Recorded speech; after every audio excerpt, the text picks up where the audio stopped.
Hi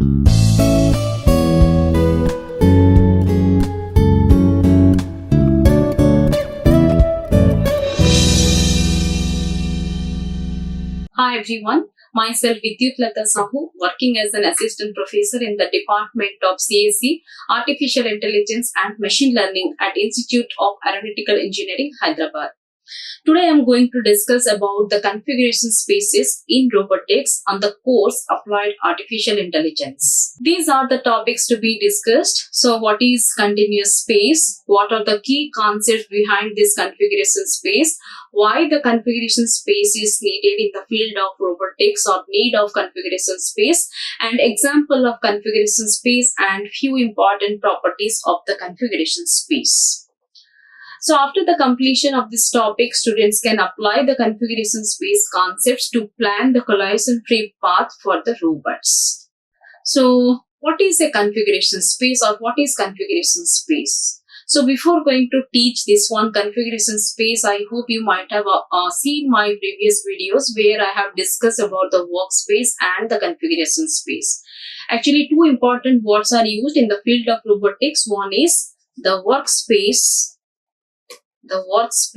Another one is the configuration space, which is also called as the C space. Workspace is nothing but the physical space where the robot is present, where the robot moves, which is visible to the user.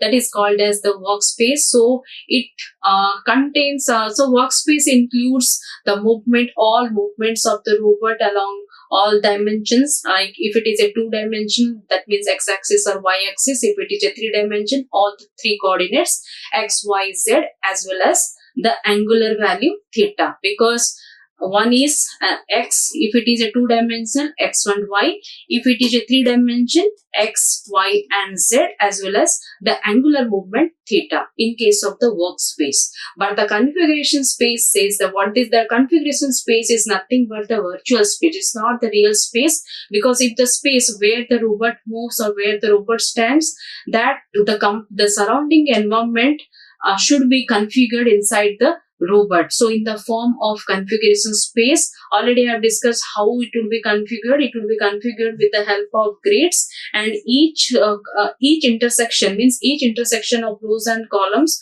considered as the space. That space may be a free space or it may be a occupied space. Based upon the free space, the robot will try to find out the path inside the grid. Okay, so that is called as the configuration space. So configuration space, it includes like both all the accesses, like whether it is 2D space or 3D space, as well as its orientation also. That means if it is a 2D space, then the movement around x-axis and y-axis. If it is a 3D space, then movement around x-axis, then y-axis, as well as z-axis also, as well as the rotational movement around the x-axis, the rotational movement around x-axis, the rotational movement y-axis, and the rotational movement z-axis. So all these things are considered in case of the configuration space. And in the configuration space, the robot will be considered as a single dot only. Physically, it is visible, it will be very big, or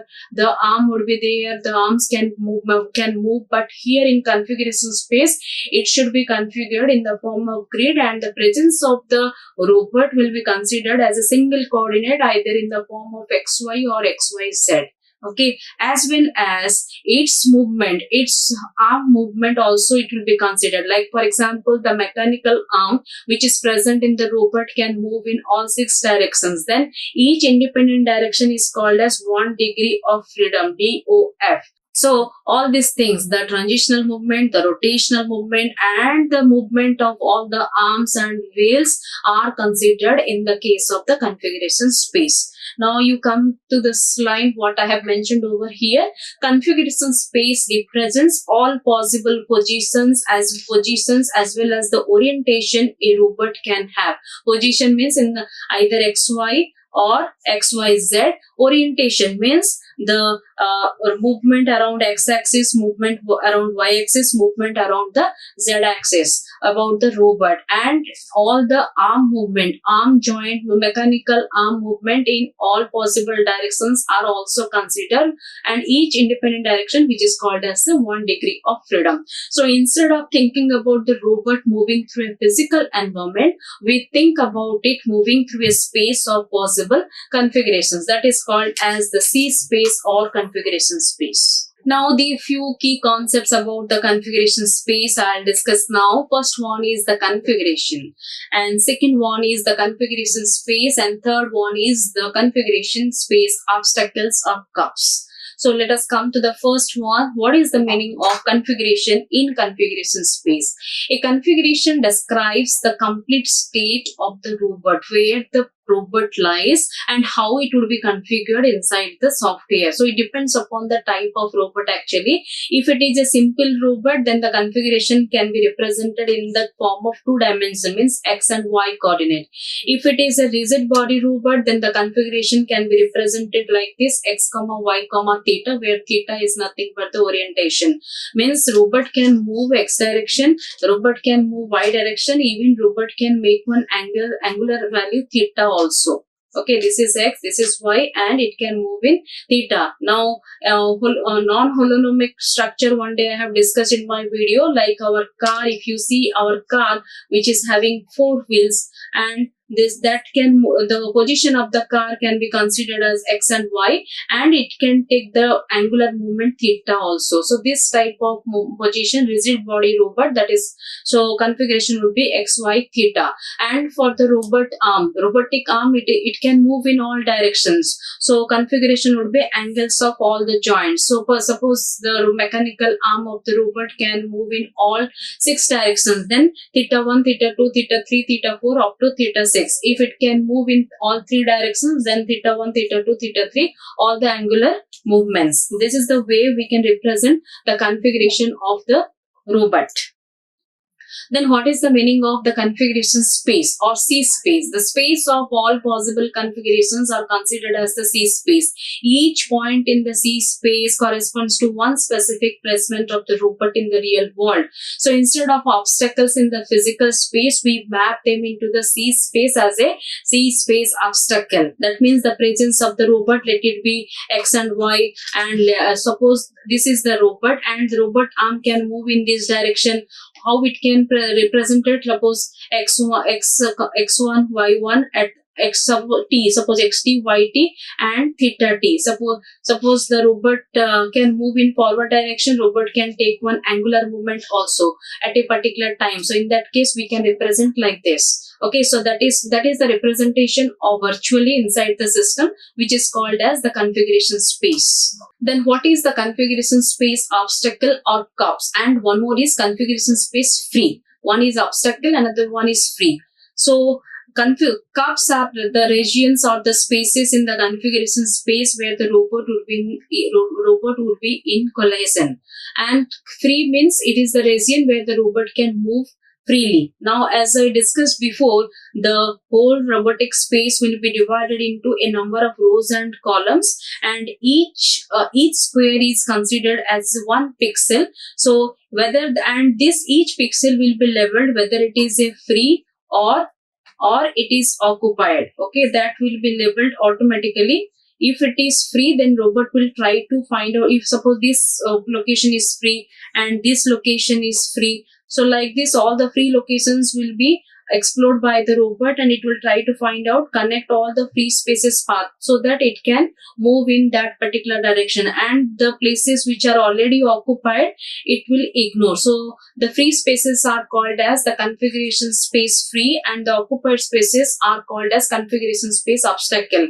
Now robot has to avoid this configuration space obstacle to avoid the collision. That is why all these things initially before the configuration needs to be declared or needs to be defined. Now, what is the need of the configuration space? It simplifies 2 things. First of all, it simplifies the path planning, and second one is makes the complex robots manageable. simplifies the path planning means planning a motion becomes finding a path from a start point to a goal point in the C free and makes the complex robot manageable. That means even a robot with many arms or joints can be treated mathematically by mapping all the joint angles into the C space. Now we can see one of the example here. Suppose a simple mobile robot in a 2D room. The situation would be like it is a vacuum cleaner or robotic vacuum cleaner which looks like a circular robot like Roomba and is moving in a 2D space or 2D flat room. The room has a few square obstacles like tables or boxes. This is a situation just I'm telling you. Then what the robot will do in the real world, the robot can move left or right or up or down.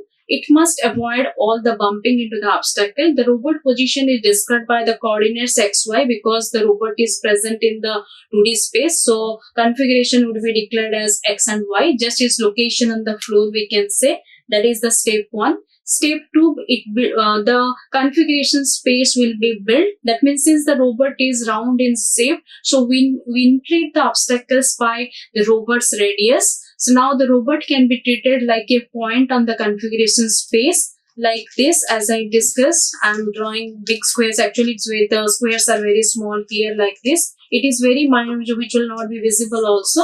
So the robot will be considered as a single point. C space obstacles are enlarged version of the real obstacles, and C free, that is called where the point can move without colliding. So in my last slide, I discussed how the robot will find out the free space and it will try to move and accordingly it will plan. Okay, so that is what the example says here. This is the overall concept of the properties of the configuration space. We need to remember one is the degree of freedom, number of independent variables needed to specify a configuration, or else in general we can say each independent movement of the robotic arm is called as 1 degree of freedom. C space dimension means equals the number of degree of freedom. Dimension means how many possible ways the robotic arm can move.